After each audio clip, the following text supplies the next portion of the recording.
Hello, everyone, and welcome back to another Chapter 12 of Tim Burton's Nightmare Before Christmas. I do hope you're enjoying the series so far. Please remember to like, share, comment, subscribe, as it does help my channel grow, and we'll be picking back up 298 days until Halloween. It goes something like this. Jack held up sleigh bells strapped and tapped out a tingling, tink, tinkling song on the bells one by one.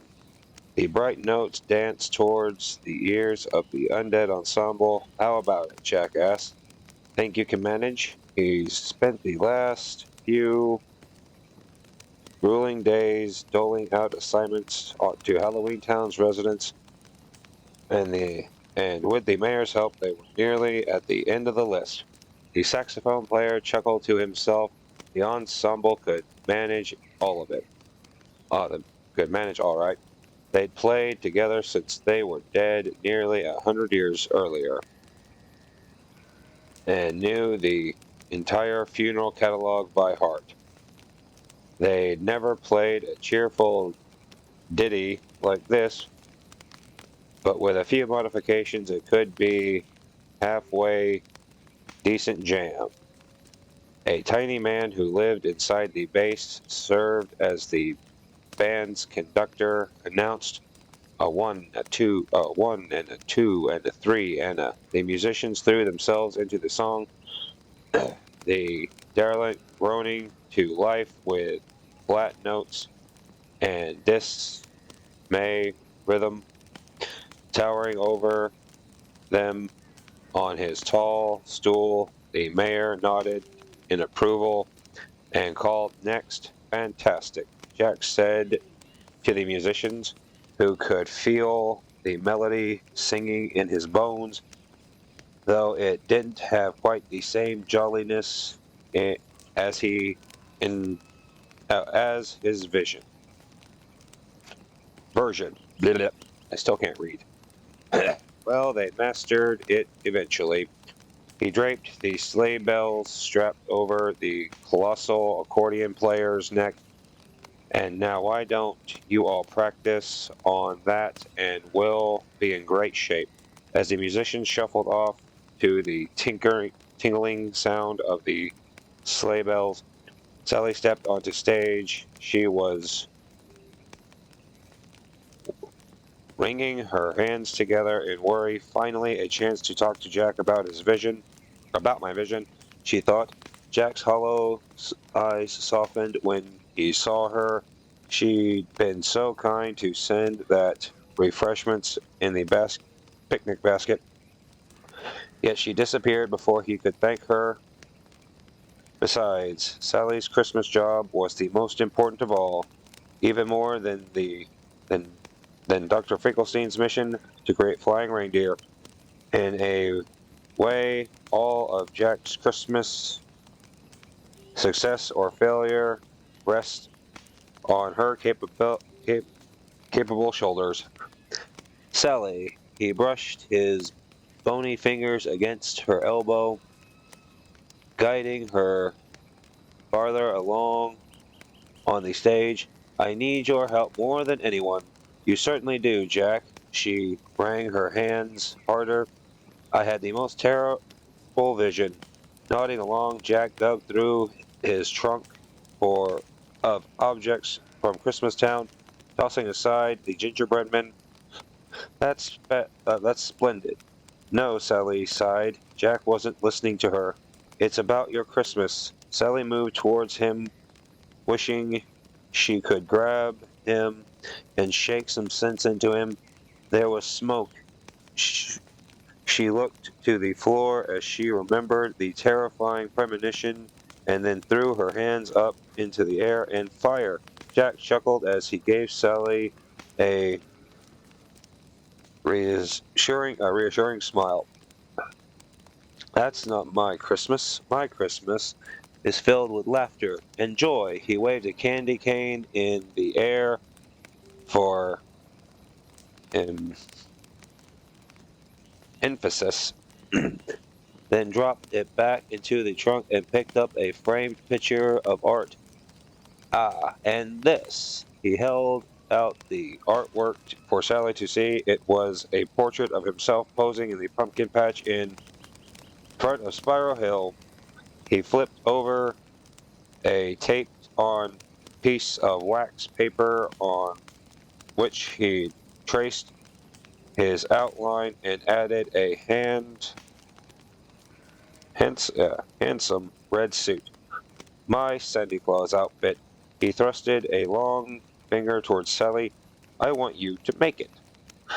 Sally barely glanced at the drawing, pressing her hands to her chest. She insisted, Jack, please listen to me. It's going to be a disaster. How could it be? Just follow the pattern. He felt certain that Sally was only nervous about the task at hand, so he helpfully pointed out the detail on the drawing. This part's red, and the trim is white. It's a mistake, Jack. The urgency in Sally's voice didn't give Jack pause. What was she worried about? She was an excellent seamstress. She even had the brilliant idea to add white pinstripes to his Halloween suit after bats kept flying into him, unable to tell his clothes apart from the black of night. Now, don't be modest. Who else is clever enough to make my Santa Claus outfit? Sally let out a frustrating sigh. He still wasn't listening to her. This Christmas obsession of his was blinding him to what was right in front of him. Next, the mayor called through his megaphone. Jack pressed a hand against the small of Sally's back and guided her towards the stage wing. I have every confidence in you. He whirled around to address Behemoth, who had just wheezed his way up onto stage and was ogling the trunk full of toys with his unblinking round eyes. Sally sighed to herself as shocked and shook her head, but it seems wrong to me, very wrong. As Sally disappeared into the shadows, Jack pressed Behemoth with a small wooden doll. This device is called a nutcracker, he said, moving the lever that made the doll's wooden jaw clank open and close. Behemoth moaned in excitement and reached for the doll, but before he could grab it, the auditorium doors flew open dramatically. Jack, we got him. It was lock, shock, and barrel. The three children practically danced down the alley in their excitement. Their walking clawfoot tub trotted alongside steadily behind them, carrying a large black bag tied up with twine. We got him, they cried out again in unison. Perfect. Jack clapped his hands as he rushed down from the stage to meet them. Open it up quickly. He'd rehearsed a short speech he was going to recite to Santa Claus. It was quite a horror to meet another king of a holiday town, and he wanted to make the best first impression on such an important figure. Barrel climbed onto the edge of the tub and tugged at the twine until the knot came untied, which sent him tumbling backward. With a cry, a giant pink blur sprung out from the bag, surprising Locke and shock enough that they shrieked and jumped backwards. The air filled with the smell of fresh cut grass and caramel eggs. The pink blur landed in the alley and lifted his cute black nose to the air, sniffing. It had long, fluffy ears and marshmallowy fur, and was holding a sunny yellow basket filled and wrapped chocolate eggs. That's not Santa Claus, Jack yelled. It isn't? Shock said. Who is it? Locke asked. The pink creature bounced on powerful rear legs down the alley its curious nose inspecting everything until it hopped on stage and gave Behemoth a worried look. Behemoth yelled happily as he lunged towards it. Bunny, faced with a looming undead plumber impaled by an axe, the terrified rabbit scurried off the stage, squeaking in horror, and dove straight back into the black bag where it shivered in fear. Not Sandy Claus, Jack snapped. This was what he got for trusting Oogie Boogie's gang. If he didn't know better, he'd think they'd. Rebel rousers had nimbly the wrong holiday king on purpose. Had nabbed the wrong holiday king on purpose. Take him back. We followed your instructions, Locke insisted. We went through the door, Beryl added. Jack towered over them with a scowl, splitting his skull. Which door? There's more than one. He jabbed a finger in the air. Sandy Claus is behind the door shaped like this.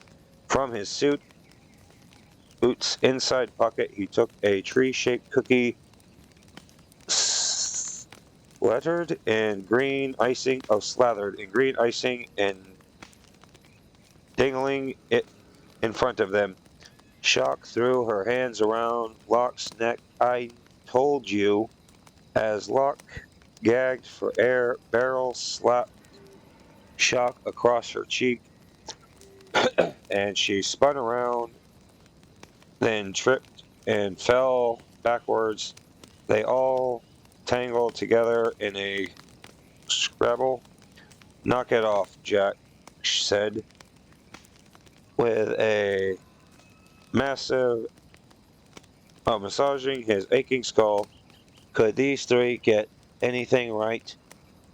If they botched another attempt, he'd have to do the job himself, and he couldn't afford to take the time away from his Christmas preparations. Beryl kicked Shock in the ribs. Ow, ow. That's it. Jack hooked his fingers into the sides of his mouth and pulled back his skull as he posed with one of his most terrifying faces. Roar. His roar shocked the entire town hall auditorium. The trick-or-treaters forgot about their disagreement and jumped to their feet. Locke and Beryl cowered behind Shock, shivering. The three in hang on. Indignant shrieks slipped from their throats. Three identical shrieks slipped from their throats, satisfying Jack. Turned to the giant pink bunny quivering in the bathtub. I'm very sorry for the inconvenience, sir. As the bathtub began to tog off to carry the bunny back to the hinterlands, Jack turned on the trick-or-treaters with a sneer. Take him home first and apologize again. The trio shuffled behind the clawfoot tub, obediently not wanting to see another of Jack's frightening faces. Be careful with Sandy Claus when you fetch him, Jack called out after them. Treat him nicely. Got it, Locke called over his shoulder. We'll get it right next time. All three of them chimed in. Jack shook his skull. Wearing Halloween Town's most mischievous trick-or-treaters might not be the best ambassadors to send to a fellow holiday land, but he didn't know anyone else with enough tricks up their sleeves to get the job done. He hoped next time they didn't come back with an oversized turkey. Lightning crashed outside Dr. Finkelstein's castle as he told late into the night. A headless human corpse lay strapped onto his operating table. He'd select the finest specimen of various body parts and stitch them together with sturdy wire that wouldn't unravel with a simple tug. As Sally's had, all that was left was to select the perfect head. You will be a decided improvement over that treacherous Sally, he mused to the corpse as he pressed a button to rotate the machine that held different skulls plus possibilities. He did want one with freakishly wide cheekbones, or a chin curved like a hook, or perhaps one with a glistening fangs that could come in handy for opening tin cans. Master, a somber voice oozed its way into the spiraling ramp. Dr. Finkelstein sat down the machine's control and wheeled to his desk as his assistant Igor limped into the laboratory carrying rolls of paper. Igor's hunchback cast a long shadow over the cold metal desk. His one good eye sparkled with delight. The doctor would be pleased with what he'd located. The plans, Igor moaned as he unrolled blueprints next to a selected of curvy bones he'd hauled from the animal cemetery. Oh, pillaged from the animal cemetery.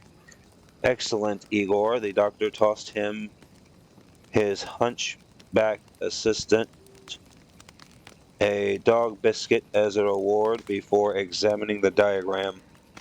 So Jack wants flying reindeers, he thought. Very well, I'll make the fiercest beasts ever to stalk the stars. That is the end of chapter 12. Please remember to like, share, comment, subscribe. Please bear with me as I can't read, and I'll see all of you in chapter 13 on the next episode. Goodbye.